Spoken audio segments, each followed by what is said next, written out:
Hi guys, it's Erica. Today on the channel we are looking at different options for wood flooring. So the floors in our spare bedroom have a little bit of water damage due to a window that was accidentally left open. And I never really thought about replacing the flooring simply because that is a spare bedroom and we kind of use it as our storage room. So we can find our luggage, our Christmas decor, and all of this packaging just stuffed into that room. But I realized that if I actually cleaned it up a little bit and just did a little bit of DIY renovation, I could actually turn that into my YouTube filming studio or into a home office. So that is my project, and the first thing that I wanted to tackle was the flooring because I think that would probably be the biggest issue. At first I was thinking of just changing out the wood planks with a bit of water damage, but then after assessing the situation I decided that I wanted to change out the entire floor. So what is currently installed I was not able to find in Home Depot. That was one of the reasons why I could not just change out the water damage one. The other reason that I wanted to change out the entire floor is because when I was actually looking at the wood planks, or I think it's more like a vinyl because it's like a plastic coating on top, but then underneath is like MDF board, and MDF board is medium density fiber board. It's not waterproof, and if ever there would be water that would be seeping in again, or because of our humid weather, I would have the same problem with my flooring in the future. So I decided that I wanted to change out the floors of that entire room. But my other problem was I did not like the look of transition strips. So in between the hallway and the bedroom there would be a transition strip, and then I also realized that I did not want different color flooring for one bedroom, then the hallway, then another bedroom being all different colors. I didn't want it to be mismatched. So what turned out to be just changing out the flooring for one area kind of turned into changing out the flooring for the entire floor. In today's video, I'll be discussing the three options that I looked at, mainly engineered wood, wood laminate, and wood composite. I'll also be going through the pros and cons of each and explaining why I decided to go with my final decision. The first option that I looked at was engineered wood, and this is the most expensive option, but at the same time it's the prettiest because it really mimics the look of natural hardwood flooring. So engineered wood, basically the way that it was explained to me is it is a quality wood veneer that has been sandwiched between different layers. So you have a top layer which is a little bit more scratch resistant. It also has like a UV coating on top of it for sunlight purposes and whatever else. Anyways, it does make it very durable with that top layer. It also makes it water resistant, and then you have a bottom layer which is actually wood fibers, and the wood fibers are crisscrossed in shape, and this makes it a lot more durable as compared to natural hardwood floorings. The texture of engineered wood is also a lot nicer. I mean, we go around the house barefoot and stepping on like engineered wood floors is absolutely amazing. It feels so much like natural wood. On top of that, it is a little bit thick. So the options that I looked at were anywhere between 12 millimeters to 15 millimeters thick. And this just meant that since it had so many layers, you could refinish it in the future. I mean, like 10 or 20 years down the road, if there are like some scratches on your wood, you could go ahead and refinish it, polish it up, and then it of course would last another 10 to 20 years. So I mean, our place is residential, we don't have a lot of people living in the house, but at the same time I did like that option. And I also heard that the resale value of your house is a lot better if you used engineered wood. So anyways, I was totally sold on engineered wood, and I didn't even bother to look at the other options. When I went to Home Depot, I went straight to the engineered wood section, but I was actually very disappointed because there weren't a lot of options. So the three options of engineered wood that I was able to find were hickory, oak, and walnut, and all three of them were kind of dark, and then they were also very grainy. I mean, in terms of the texture of the wood, it had a lot of pattern going on. And the thing about our house is it is a little bit small, so I didn't want a dark flooring simply because it will make the space feel smaller. On top of that, I didn't want something with too much texture or too much pattern because I was thinking to myself it's going to look very busy on the floor, and that was definitely not the type of look that I was going for. So the only engineered wood that I actually liked and I gravitated towards was teak engineered wood.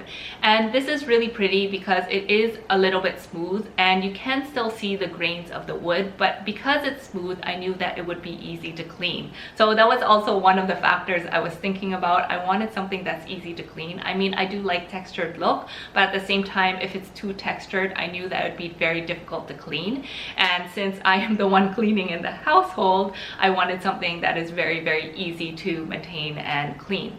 So anyways, the teak wood was really, really beautiful. It was a light color and it's everything that I wanted. The only problem was it was so expensive. So that option was actually 2 times more expensive than the other options of engineered wood. I don't know why it was more expensive. It could be because it's like wider planks or something like that. But in terms of square meters, which is how they calculate how much it costs per square meter, it was just way too expensive, way out of budget. I mean, if this was our forever home, maybe I would consider it, but for a small home like this, it just didn't make sense. So anyways, I was kind of disappointed in the options with engineered wood, and that is why I ended up not choosing engineered wood. The second option that I looked at was wood laminate, and this is definitely the most economical by far. The only problem with wood laminate is it does have that sort of plasticky feel. So the way that wood laminate is made is also done in layers, but you do have like the photographic layer, and that is either a really thin sheet of wood veneer or it is just a sort of print that mimics the look of wood. And then on top of that, you have your protective layer, which basically keeps it scratch resistant and water resistant, and then you have your bottom layer.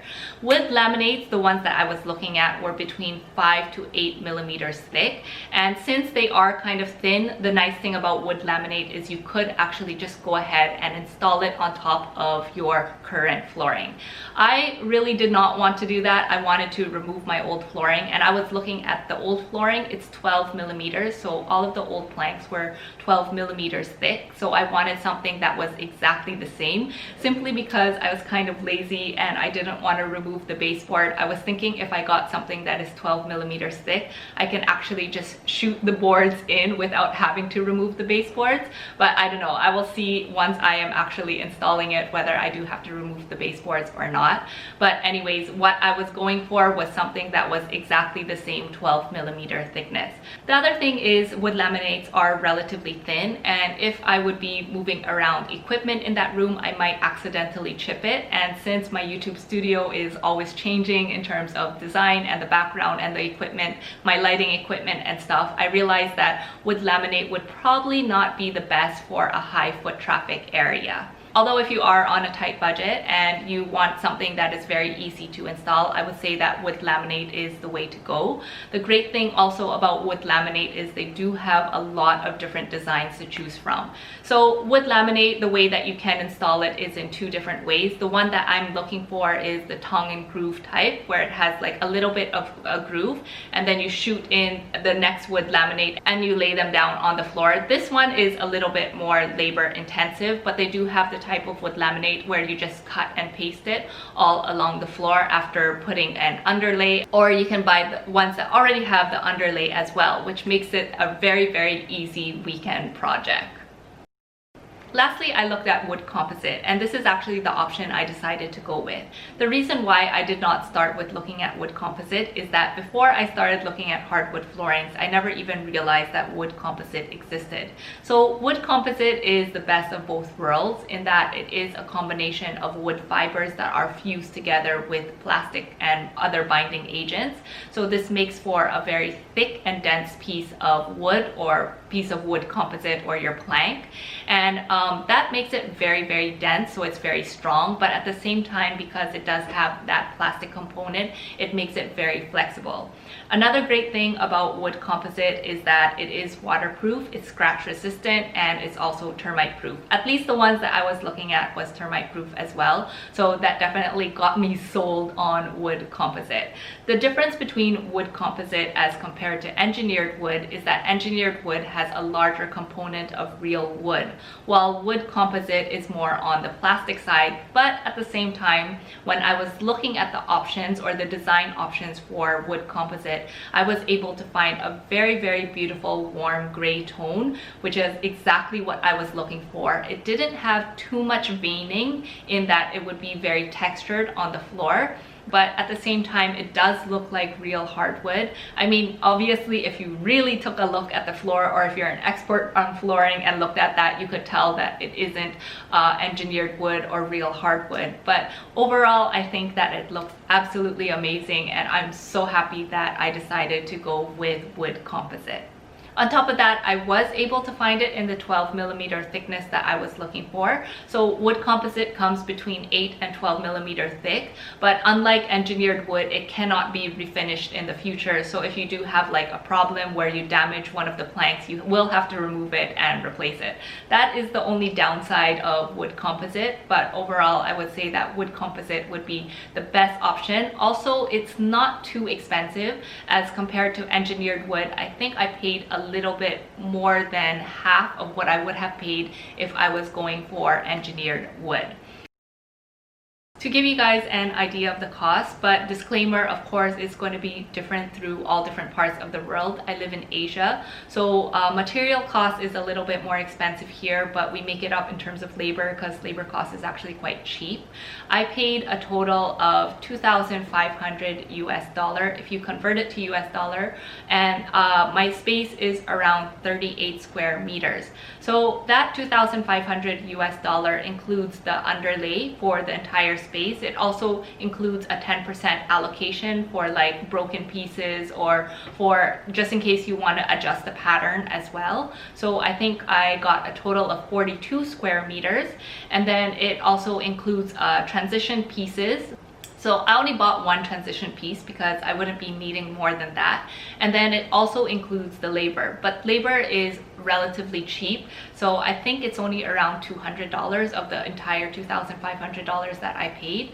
So yeah, labor is actually very, very cheap here. It doesn't make sense for me to do it myself. If I could get somebody who is a pro and very good at installing, I would rather have them install it rather than me trying to do things and messing everything up. I would probably have to spend more in the future. So that is the total amount that I spent for this project. Moving on to the installation process. So even though I was not the one that installed this myself, I did oversee all of the work, and I do have a few pointers for you guys. Number one is to make sure that you acclimatize your wood planks. So basically the delivery date cannot be the same as the installation date. You want to wait a few days. I had them deliver on a Friday, and then they started installing on a Wednesday. So there was a sort of time gap for the wood planks to acclimatize, and I just placed them into the room that was going to be installed. Another thing that you can do before the actual installation process is, after you have removed all of the old planks, is to lay down a piece of plastic. And the reason why you have that plastic, you want to leave it there for a few days and just make sure that there is no moisture. So if there is some moisture, or you do see some like water droplets, then that means you may have a leak somewhere else, and you might want to check out your entire flooring to make sure it's waterproof before you go ahead and lay something on top of that. Another thing that we did is we started running the planks horizontally through the hallway. So the reason why we started with the staircase landing instead of the rooms is because we found that the staircase had the straightest edge. And I think this is a problem with a lot of homes sometimes. Even though there is a long straight edge, it's not necessarily like completely squared off. So ours was more like a trapezoid shape. So instead, to combat that problem, what we did is we started at the staircase and then ran it throughout all of the other bedrooms. So even if I had an edge that wasn't straight or was a little bit at an angle, I would not have the problem of the planks looking a little bit odd at that part of the bedroom. Anyways guys, that is it for this week's video of changing out my floorings. I hope you guys do like my new floors as well as you enjoyed this week's video. If you did, please do give it a thumbs up. If you aren't already, please consider subscribing to my channel by pressing the subscribe button. If you have any comments, go ahead and leave them or comment them in the comment section down below. I know some of you are probably going to ask exactly which wood installer I decided to go with, but I would not recommend them. And I usually don't try not to say anything bad, but in this case it was just really bad customer service. So I paid everything in full, and the moment that I paid everything in full, they just sort of stopped communicating with me, and the agreed upon delivery date was missed, and there was no communication from them what was happening. And yeah, just things like that, like the installation date was delayed, the delivery date was delayed, and when I was calling them, nobody was answering the phone, which was the most panicking part for me. Which, yeah, you would expect that at least there would be an explanation. So there was none, and for that reason I definitely would not recommend them. But if you do know of a good wood installer, go ahead and comment it down below. I'm sure there are a lot of people out there who are looking to redo their homes as well. Anyways guys, this is a very long outro, but as always, do take care, and I will see all of you in the next video. Bye bye.